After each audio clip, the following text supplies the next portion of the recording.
¿Qué pasaría si Trump hoy se sintiera tentado a decir, voy a hacer mi propia tormenta del desierto y voy a enviar allí un montón de tropas? ¿Podemos hacer eso? En primer lugar, hoy vivimos en un mundo nuevo, y nunca podrías establecer una cabeza de puente si no contaras con enormes cantidades de defensa aérea y antimisiles para rodear la llamada zona de concentración, donde reunirías, organizarías y agruparías las fuerzas. Y en aquel momento, ya sabe, una de las cosas que comentamos en privado fue que si alguna vez tuviéramos que volver en el futuro, dada la evolución de la tecnología, en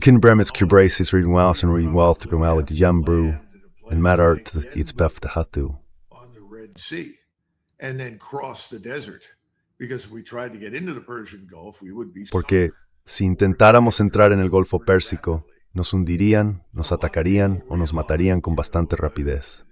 Mucha gente se dio cuenta. Bueno, creo que más gente de la que hoy apreciamos entendió el peligro que se plantearía en el futuro. El almirante Zabrowski sin duda lo entendió, al igual que el vicepresidente de la Junta de Jefes de Estado Mayor, cuyo nombre ahora mismo se me escapa. Pero había gente que estaba reflexionando sobre ello. Pero, en última instancia, creo que la verdadera es esta. Aunque había personas inteligentes al mando, en realidad detrás esfuerzo en healing.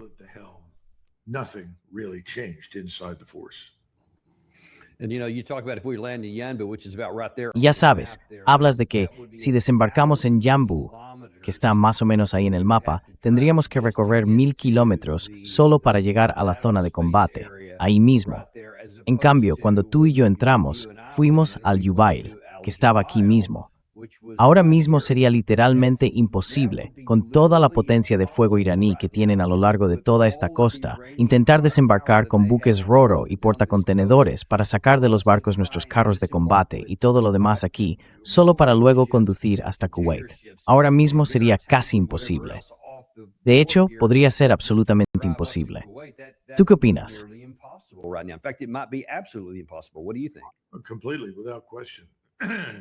Por completo, sin ninguna duda. No hay duda alguna. Y como saben, los tanques siguen equipados con esos motores de turbina. Y esos aparatos, como saben, devoraban combustible. Y aunque tengas esta unidad auxiliar de potencia, que se supone que reduce la cantidad de combustible que consumes, si te estás moviendo, da igual a qué velocidad vayas. Consumes el combustible a un ritmo tal que creo que era, ¿qué? 7 horas y media u 8 horas y te quedas sin nada. Es decir, son 7 u 8 horas de operación. No se puede librar una guerra así. Por eso es absurda la idea de desplegar estas fuerzas en un lugar como Ucrania. Ucrania es enorme. Avanzas un par de cientos de millas y todo el mundo está parado, esperando a que lleguen toneladas de combustible. No tiene ningún sentido.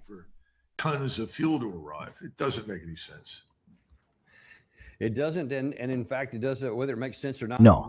Y de hecho, tenga sentido o no, ya no tenemos esa capacidad. Así que, si eso ocurre, todo el sistema es mucho más vulnerable de lo que era en 1991. Es sorprendente cuánto menos capaces somos hoy. Y no creo que el presidente Trump siga diciendo, y el secretario Hexet lo repitió hace 2 días, somos el ejército más poderoso del planeta. Y sin embargo, ni siquiera podríamos llevar a cabo una tormenta del desierto 2 por nuestra capacidad limitada. Es realidad. Bueno, Dan, ¿tienes eco o algo así? ¿Tienes eco? Vale. No oigo eco. Si tú oyes, no estoy seguro de que en Sirfor. ¿Ahora me oyes? Yo te oigo perfectamente. No tengo un problema en por. Sí, creo que tenemos que entender que los civiles en general, y en particular los miembros del Congreso, ya sabe, se impresionan mucho con el brillo y la espectacularidad, con el impacto y el asombro. Les enseñas videos de explosiones y equiparan una explosión en tierra con un efecto capaz de ganar una guerra. No entienden lo compleja que es la guerra, ni la necesidad de emplear múltiples capacidades, coordinadas como una fuerza integrada. No lo entienden en absoluto. Así que todo el mundo busca una solución milagrosa. Todo el mundo quiere comprar la solución milagrosa que gane la guerra. Y estamos descubriendo que no existen esas soluciones milagrosas, salvo que se quiera recurrir a la vía nuclear. Y deberíamos hablar de eso. porque creo que también se está debatiendo.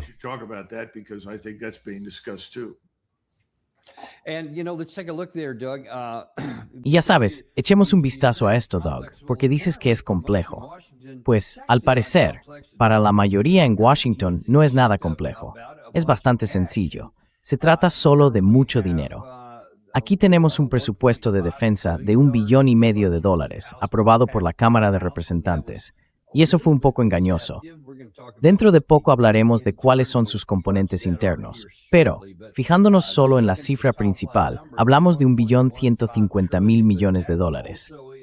Aunque además, hay otros $350,000 millones que por una cuestión meramente semántica se separaron para que no pareciera que se pasaba de 1 billón a 1,5 billones. Una cifra sencillamente astronómica. Pero el Congreso está realmente satisfecho con eso. Y resulta también que ese dinero equivale a capacidad. Y el general Jack Keane dice, ¿sabéis qué? Vámonos a fuerza y a terminar el trabajo.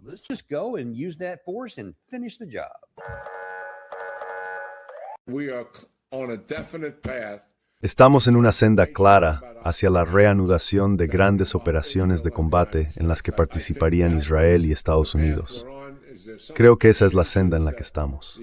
Que los iraníes quieren negociar aquí, por supuesto, quieren negociar. ¿Por qué ahora? Quieren negociar porque quieren impedir que Estados Unidos imponga su voluntad atacándolos y privándolos de sus capacidades militares. Quieren detener eso, como lograron hacer el 7 y el 8 de abril. Quieren repetirlo. No creo que eso vaya a ocurrir. Los pakistaníes y los cataríes los están apoyando en eso, pero no creo que esa sea la postura del presidente ni de su equipo. Creo que están frustrados. Quieren lograr que se reabra finalmente el estrecho de Hormuz y también volver a grandes operaciones de combate para terminar lo que se propusieron hacer en cuanto a los objetivos militares asignados. Así que eso es todo lo que tenemos que hacer, Doug. Solo hay que ir y terminar el trabajo. ¿Qué opinas?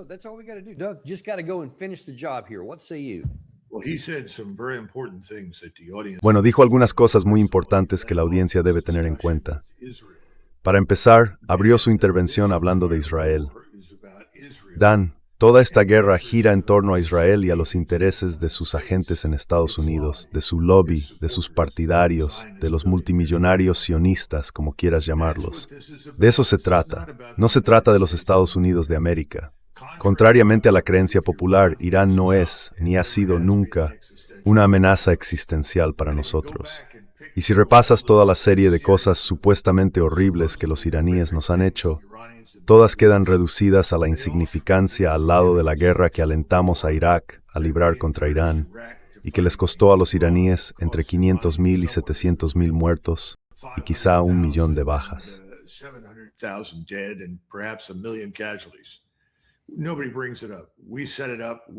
Nadie lo menciona. Nosotros lo montamos, equipamos a Saddam Hussein, lo enviamos a actuar. Esto fue mucho antes de que fuéramos a por Saddam. Y esto es un gran problema. No se trata de nuestros intereses. No tenemos ningún interés en atacar Irán. Recuerden que fue el ataque contra Irán por parte de Estados Unidos e Israel lo que ha provocado el cierre del Golfo. Estaba abierto hasta que atacamos. Ahora, de repente, todo aquello de lo que hablábamos antes, el desarrollo nuclear, capacidad nuclear y llevar a Irán a la mesa de negociación, todo ese tipo de tonterías, ha pasado a un segundo plano frente al control del Golfo Pérsico.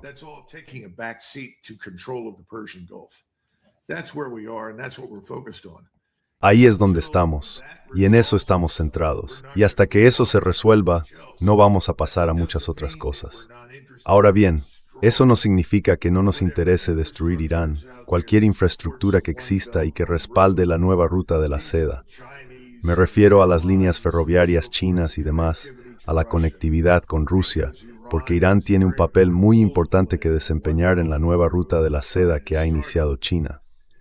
Pero dicho esto, en realidad esto trata, por encima de todo y antes que nada, de Israel. Y los estadounidenses tienen que meterse eso en la cabeza, porque deberían preguntarse por qué.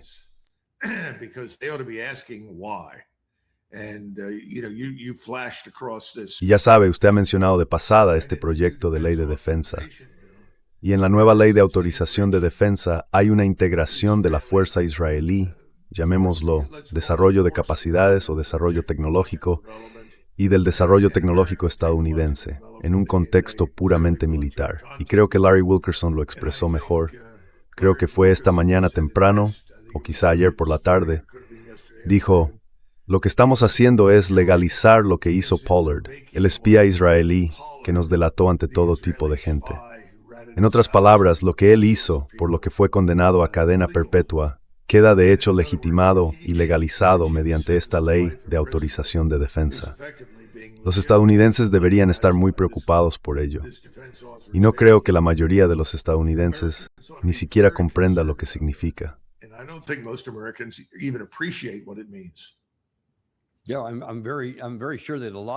Sí, estoy muy seguro de que muchos de ellos no lo saben.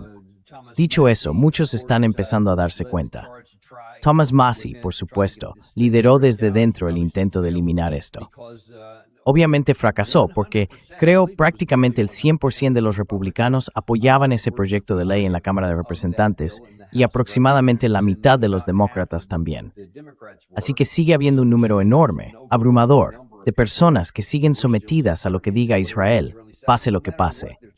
Hablan de cómo se vinculan la inteligencia y los ejércitos de ambas partes. Y si puedes, explícanos eso un segundo a nivel práctico, porque hemos escuchado esa afirmación de que obtenemos mucho de Israel.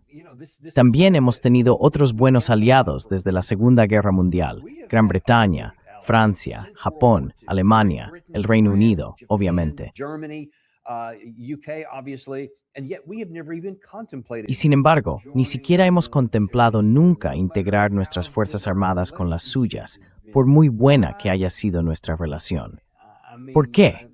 Quiero decir, probablemente sea una pregunta con carga, pero ¿por qué crees que estamos hablando de hacer eso con este país tan pequeño, Israel, cuando no lo haríamos, aún pudiendo beneficiarnos potencialmente de ello, con ninguno de estos otros aliados?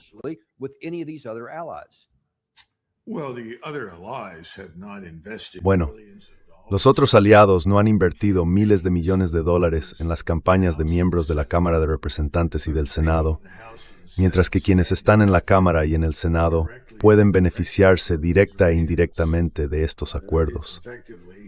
En la práctica, por un lado, se benefician porque reciben dinero de los multimillonarios sionistas que representan al lobby israelí, y también van a ser recompensados por apoyar al lobby israelí, en forma de comisiones ilegales que se canalizan de vuelta a través de sus distritos, sus estados, y así sucesivamente. Así que la dimensión quiere decir muy real.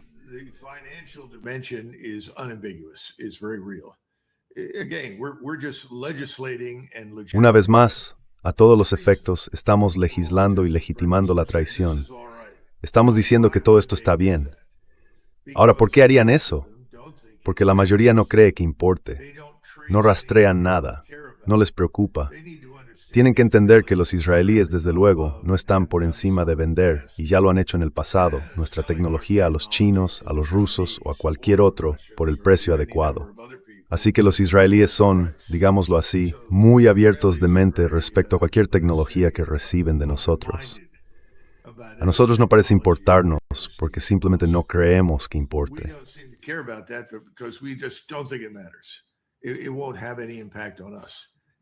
No tendrá ningún impacto en nosotros, y se equivocan.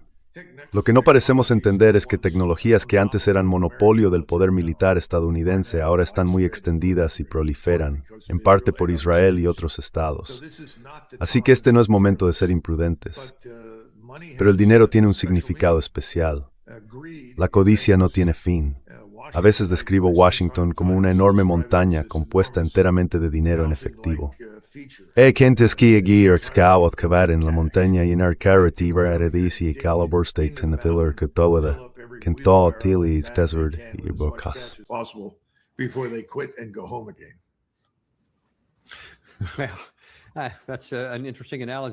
Es una analogía interesante. Hablamos de todas esas montañas de Irán que no podemos atravesar con misiles. Y también hay una montaña de dinero a la que nosotros, la gente corriente, tampoco podemos acceder. Veremos a dónde lleva esto. Pero has dicho que la gente no está hablando de ello. Al menos una persona habla mucho de ello. Y esa persona es Tucker Carlson.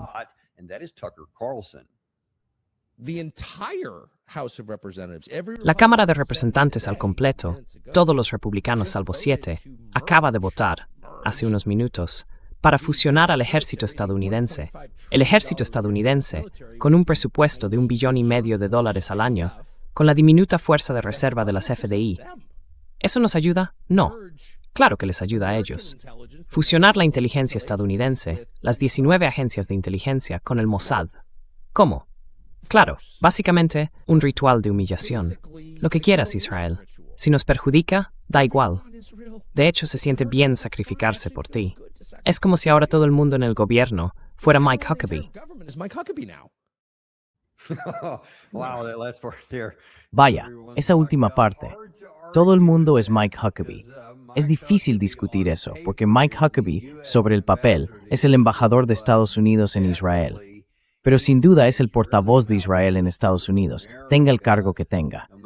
Es difícil rebatir muchas de las cosas que Tucker dijo ahí.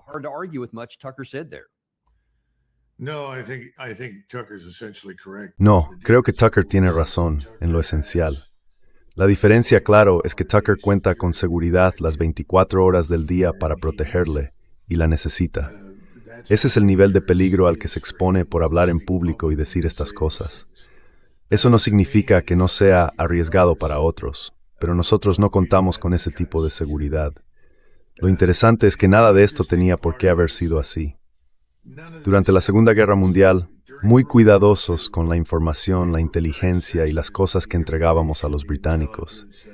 De hecho, por desgracia, FDR estaba mucho más dispuesto a apoyar a los comunistas de la Unión Soviética, al Partido Comunista de la Unión Soviética, que en aquel momento luchaba contra Occidente, Hitler, y que antes de Hitler también estaba preparado para luchar contra nosotros, obviamente.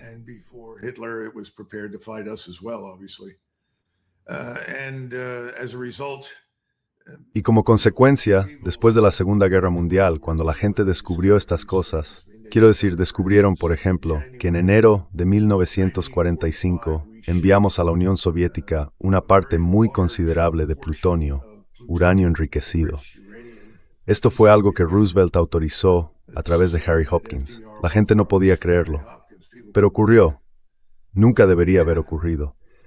Pero él lo aprobó. No hicimos nada parecido por los británicos, bajo ninguna circunstancia. Así que no es la primera vez, pero no va a ser ventajoso para nosotros. Se volverá en nuestra contra. Y ni siquiera puedo empezar a imaginar lo mal que puede llegar a ponerse. Ahora mismo las cosas ya están bastante mal con esta guerra inútil e innecesaria contra Irán.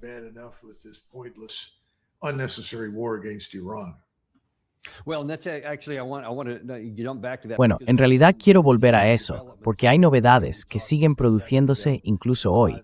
Hablábamos hace un momento de que por lo ocurrido en Bab el-Mandeb, en el Mar Rojo, y por el ataque Houthi de ayer contra un par de barcos, el precio volvió a subir por encima de los $100 el barril. Pero ese es el precio sobre el papel. Veamos el impacto práctico real en el surtidor. Aquí tienen un gráfico.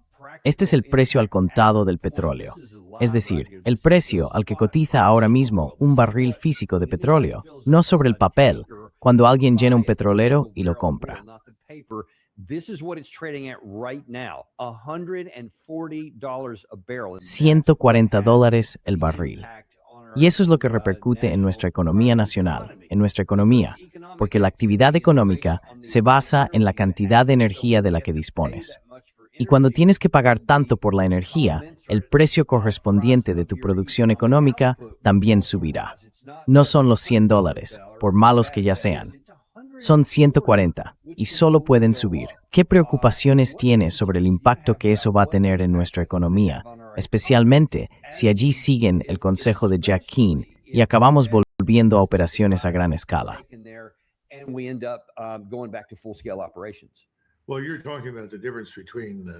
Bueno, estás hablando de la diferencia entre el precio sobre el papel y el precio real, y es muy importante, y tienes razón. Antes dije que va a llegar a los $150 en los próximos 30 días, más o menos. Me refiero a que la brecha entre ambos se va a estrechar. Uno va a alcanzar al otro. Y cuando eso ocurra, tendrá un enorme impacto. Ahora mismo no solo no hay nadie interesado en comprar nuestra deuda, y eso es un gran problema, porque forma parte del sistema que respalda al petrodólar.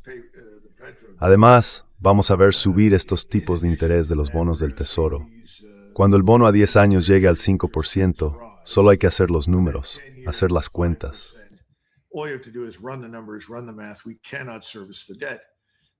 No podemos pagar la deuda. La deuda, recordémoslo, ya es tan grande como el presupuesto de defensa. Es decir, los pagos van a superar eso con creces. Creo que hay otra cosa que la gente tampoco entiende. Cuando tienes energía barata, normalmente también tienes crédito barato. El crédito barato significa que pagas muy poco por obtener dinero nuevo. Ahora mismo eso se está agotando rápidamente.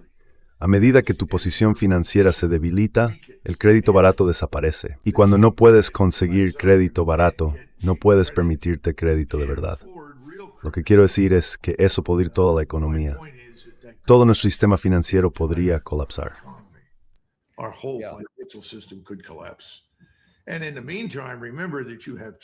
Y mientras tanto, recuerden que China está avanzando hacia una moneda respaldada por oro. No lo han anunciado en esos términos, pero, en la práctica, hacia ahí se dirigen ahora mismo. Por eso abrieron las bóvedas de Riyadh y la bóveda de Hong Kong. Por eso quieren permitir que los países paguen su petróleo, su energía y cualquier otra cosa que quieran en oro. Y ahora todo el mundo está girando, lenta pero firmemente, de forma constante hacia el yuan, porque tiene valor. ¿Qué dice eso del dólar? Están desdolarizando, se están alejando del dólar porque el dólar no parece tener, en su opinión, estabilidad de valor a largo plazo.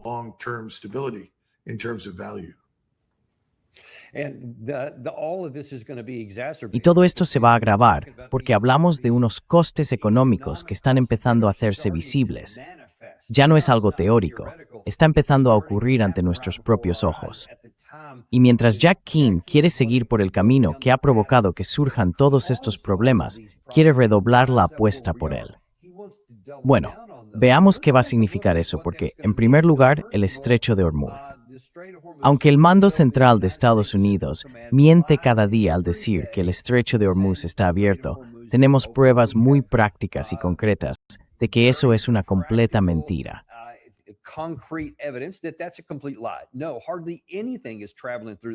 No, prácticamente no está pasando nada por Hormuz, especialmente por nuestra parte. Lo más preocupante, sobre todo si volvemos a estos ataques, es nuestro gasto de misiles Patriot. Vemos que la parte iraní, pese a todos nuestros tan cacareados sistemas de defensa aérea Patriot y THAAD y demás, logra que la mayoría de los proyectiles atraviesen las defensas, y son impactos precisos por parte de Irán. Y esto es muy importante. Va a enlazar con algo que publicaste recientemente. Estados Unidos está disparando interceptores Patriot a un ritmo más de 100 veces superior al que podemos fabricarlos. 11 noches seguidas de ataques estadounidenses, ahora 12. Los misiles y drones iraníes siguieron llegando a Kuwait, Bahrein y Jordania.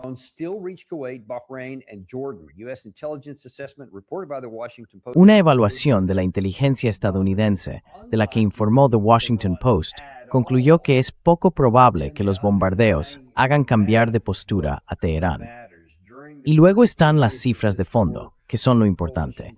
Durante los primeros 4 días de esta guerra, las fuerzas de la coalición gastaron misiles Patriot a un ritmo de unos 225 al día, mientras que la planta de Lockheed produce 1,7, una relación de consumo de 132:1.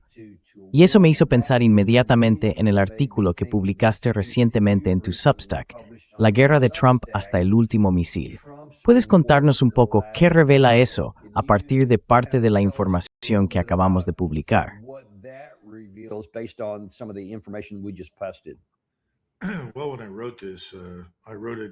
Bueno, cuando escribí esto, lo hice para transmitir a la gente que podríamos quedarnos sin misiles mucho antes que Irán. De hecho, podríamos acabar sin poder proporcionar ningún misil a ninguno de nuestros socios estratégicos o amigos. Ya estamos vaciando buena parte de los arsenales de misiles del mundo y enviándolos a Oriente Medio. Esto no va a acabar bien para nosotros. Simplemente vamos a parecer impotentes a ojos del mundo. Y si admites que tu estrategia de bombardeo o tu estrategia aérea y de misiles no está funcionando, que no estás alcanzando los objetivos adecuados, que es siempre la esencia de la promesa de éxito de las campañas aéreas y de misiles, entonces se sugiere que te estás acercando al final de tus existencias.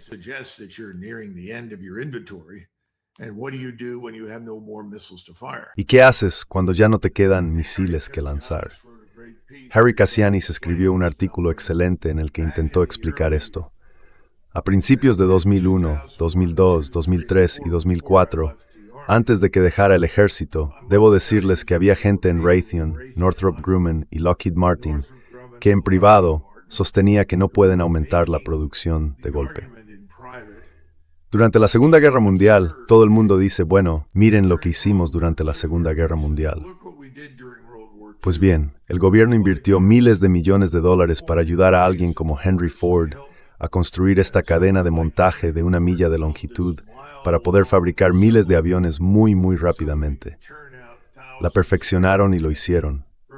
No hemos tenido nada parecido desde entonces.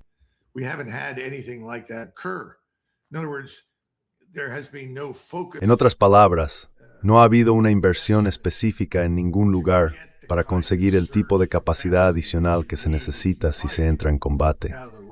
Los rusos se dieron cuenta de que estaban en una situación difícil en 2022, cuando entraron en Ucrania, y descubrieron, Dios mío, esta fuerza es mucho mayor y más peligrosa de lo que incluso nosotros pensábamos.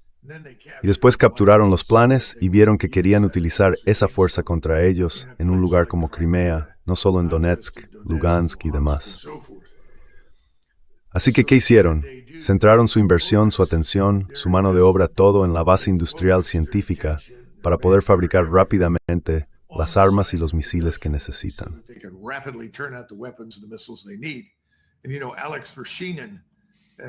Y ya sabe, Alex Vershinin ha escrito sobre esto, sobre lo crucial que es contar con una base industrial si se va a librar una guerra industrial.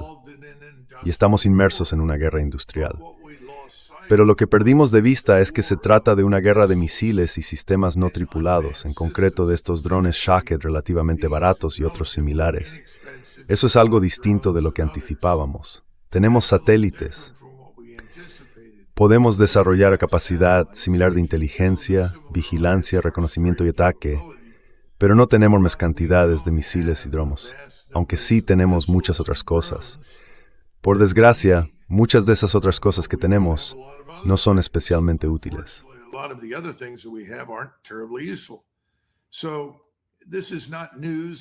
Así que esto no es una novedad, pero es una realidad a la que tenemos que enfrentarnos.